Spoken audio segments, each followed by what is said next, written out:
ہمیشہ اس آدمی کے بعد میں اثر ہوگا جو خود اس کیفیت سے گزرا. ان کا پڑھنے کا انداز لوگوں کے دلوں کو چیرتا ہوا جو ہے نا وہ وہاں ایک پکار تھی، وہ ایک چیخ تھی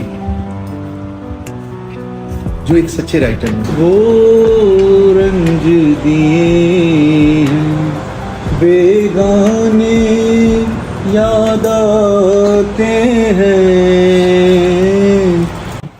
اس نگری میں قدم قدم پر سر کو جھکانا پڑتا ہے، اس نگری میں قدم قدم پر بت خانے یاد آتے ہیں، اپنوں نے وہ رنج دیے.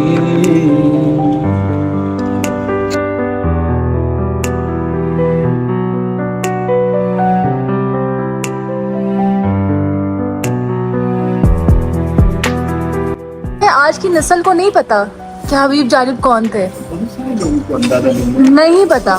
یہ اصل بات یہ ہو جاتی ہے اس کے ساتھ یہی ہے کہ ایک ٹریک تو وہ ہے کہ جس کو ہم کہتے ہیں اخلاقیات کے ٹریک، جس کے اندر آپ کا ادب ہے، کلچر ہے، آپ کی تہذیب ہے.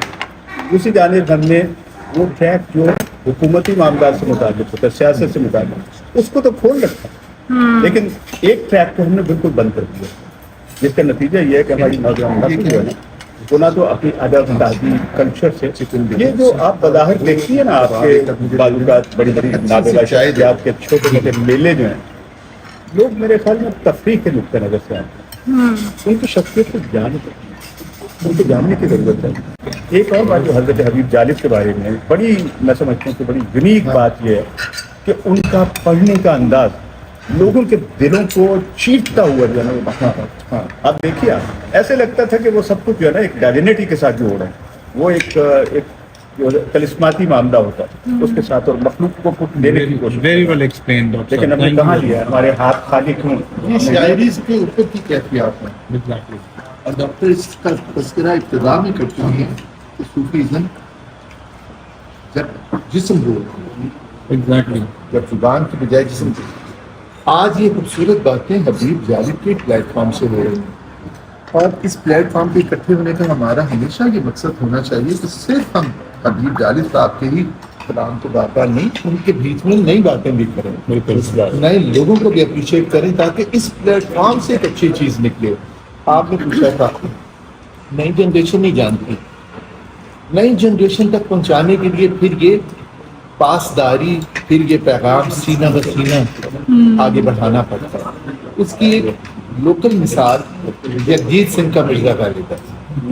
اس مرزا غالب نے نئی جنریشن کے لیے 20-30 سال تک غالب کو زندہ کر دیا، ورنہ غالب کو سننے سمجھنے والے لوگوں کی جنریشنیں جا چکی ہیں.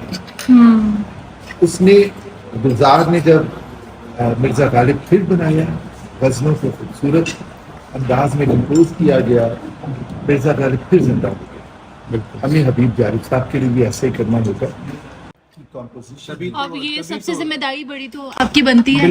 میں اپنی ذمہ داری انشاءاللہ تعالی نبھاتا رہوں گا. یہ وہی ذمہ داری جو ہے اس کو نبھاتے میں نے عدیل برقی صاحب اور پاکستان کے جو فنکاروں کو میں نے اس طرف راغب کرنے کی کوشش کی ہے، جس میں عدیل بھائی نے بہت اہم کردار ادا کیا ہے، اور انہوں نے جالب صاحب کے کلام کو آ کے وہاں پہ پرفارم کیا ہے، اور وہ انشاءاللہ تعالی پوری دنیا میں جائے گا. اور میں تمام جو ہمارے فنکار ہیں ملک کے، ان کے لیے جالب صاحب کا ایک شعر کوٹ کرنا چاہوں گا. انہوں نے کہا تھا، اے میرے وطن کے فنکاروں ظلمت پہ نہ اپنا فن مارو، اے میرے وطن کے فنکاروں ظلمت پہ نہ اپنا فن وارو، یہ محل سراؤں کے باسی قاتل ہیں سبھی اپنے یاروں.